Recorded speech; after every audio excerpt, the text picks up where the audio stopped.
A friend who can immediately turn into your enemy over a misunderstanding or something that you may deem as small was possibly never really your friend to begin with. I came across this TikTok, and when she said this, I had to sit with it for a few minutes because it was deep. Listen to what she had to say. And another thing, a friend who immediately turns into your enemy over a misunderstanding without wanting to clear anything up was always your enemy. This was a hard lesson for me to learn, and I want you to sit with that because real love, real friendship, real connection, it creates space. Space to say, that hurt me. Space to ask, what actually happened? Space to be human with each other without the relationship becoming a casualty. People we genuinely care about, we move toward them when things get hard, not away, not against. I have lived long enough to know that conflict reveals character in ways that comfort never will. When something goes sideways between two people, watch what happens next. Does that person reach for understanding, or are they running for an exit? Do they protect the connection, or are they protecting their pride? That answer tells you everything you need to know. And here's the part that used to sting, but now it just feels like clarity. Not every friendship you lose is actually a loss. Sometimes the misunderstanding did not break something that was whole. It just showed you something that was already there up underneath the surface. Healthy people do not go looking for reasons to write you off. They go looking for reasons to stay. And the ones who cannot wait to make you a villain, they were never really in your corner to begin with, my darling. Grieve it if you need to, then let it go. Your peace is not worth trading for people who were never holding it sacred anyway. I love you. The idea that a friend who can immediately turn into your enemy over a misunderstanding without even wanting to have a conversation or clear things up was possibly never really your friend to begin with. So, because we have history, or if we've had history in the past, or we've shared memories, and if I've considered you a friend, shouldn't there at least be a conversation? I understand it can be hard sometimes to have sit downs and, talk about things that may have hurt you. But if you really value that friendship, you will do it. A misunderstanding should not cause you to lose a good friendship. One of the reasons why friendships end is because we let things fester too long. Yes. At the initial emergence of your discomfort, you should have expressed that this makes me uncomfortable. I know you want to keep the peace, but I am a firm believer that friendship should be able to handle somebody saying, I don't like that, and it not make things awkward. Yeah. We should be humble enough and loving enough to be like, oh, babe, I didn't mean to make you feel uncomfortable. I'm so sorry. I won't say that again, right? But again, we don't want to look silly. We don't want to look too sensitive. We don't want to be too vulnerable. But now the pain that you are harboring, the offenses, the things that made you side eye, you're harboring them in your mind. That's it. And it's shaping the lens through which you view your friend, Yes. right? They one sly comment about your outfit. Maybe they weren't even trying to be sly, but you took it as, oh, you said I'm ugly? Yeah. And now it's in your mind, but you won't say, babe, that was a bit harsh. Yeah, that was rude. Do you get what I mean? That was a bit rude. I actually like this. Yeah. Do you get what I mean? Thought I looked cute. Because you don't want to say that, you're now going to be feeling uncomfortable for a really long time. And now you're thinking maybe your friend is actually secretly a hater. And sometimes what we're calling discernment is actually our own suspicion and our own paranoia that's been cultivated because we have not expressed something that someone did a very long time ago that made us uncomfortable.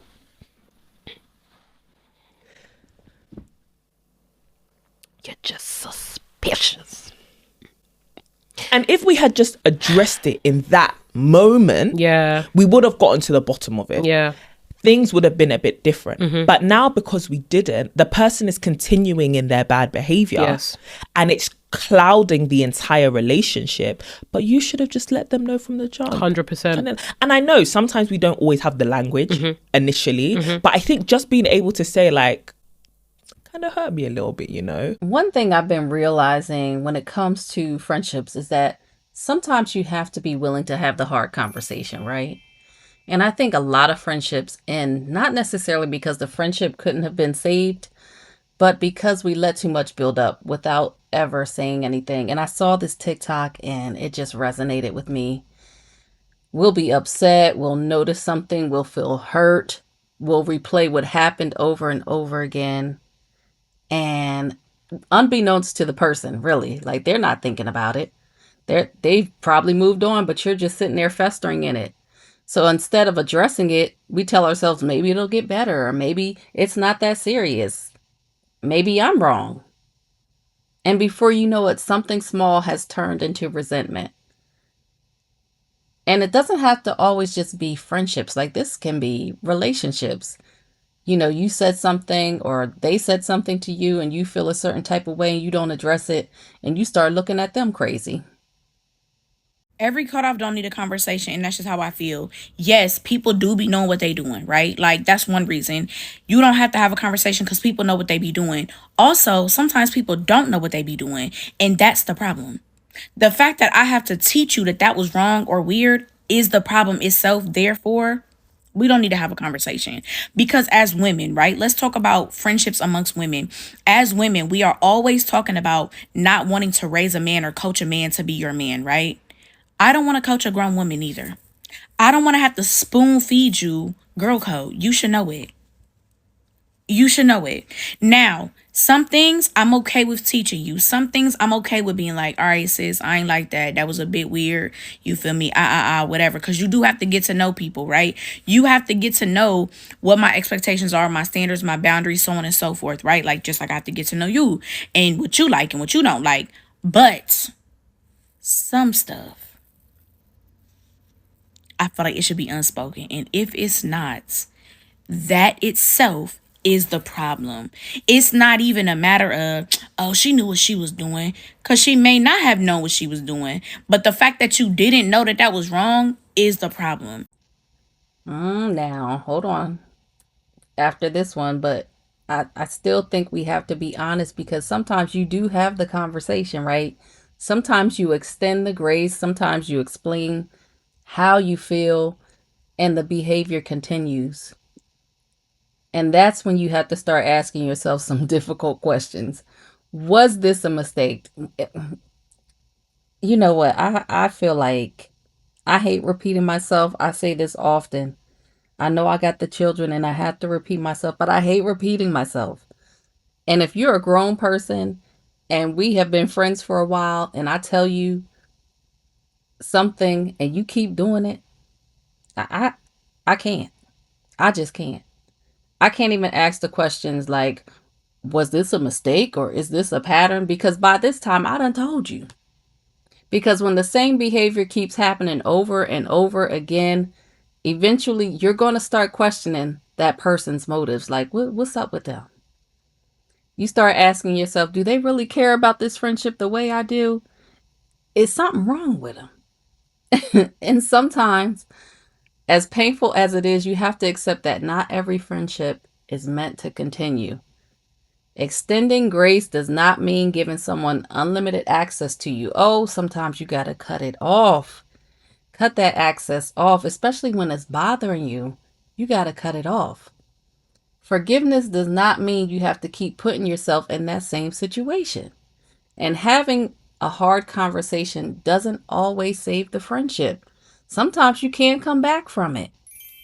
And you have to be okay knowing before you have that conversation that from this point forward, we might not be cool no more. We might not get past this. But just know that you did the work and you did the best that you can by having the conversation.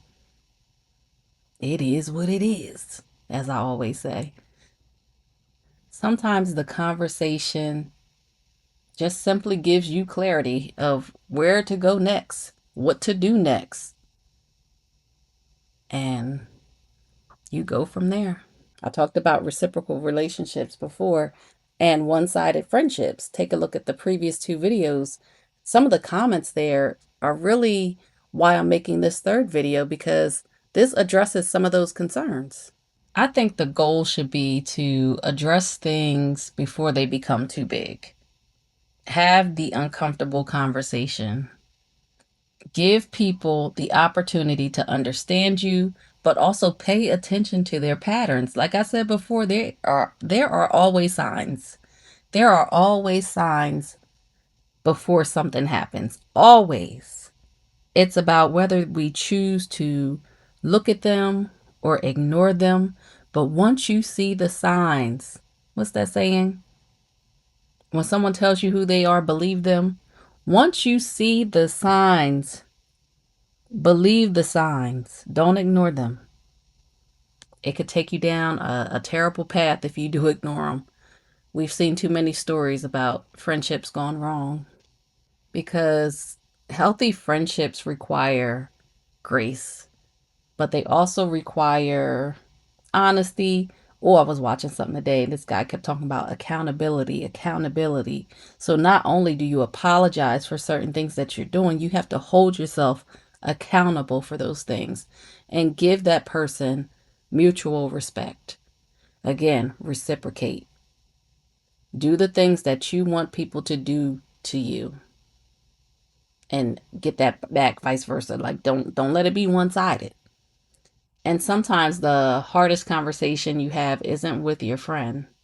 Sometimes it's the conversation you have with yourself when you realize it's time to let them go. It can be so hard. I talked about this before in some of my older videos. Everybody can't go with you as you begin to grow in different aspects of your life. Everyone can go with you, and sometimes you do have to let people go. So I want to know, do you believe most friendships could be saved if people were willing to have hard conversations sooner? Or do you think sometimes people already know exactly what they're doing? Let me know in the comments. You know, I love a good comment conversation. Thank you so much for watching. Take care, and I'll see you in the next video.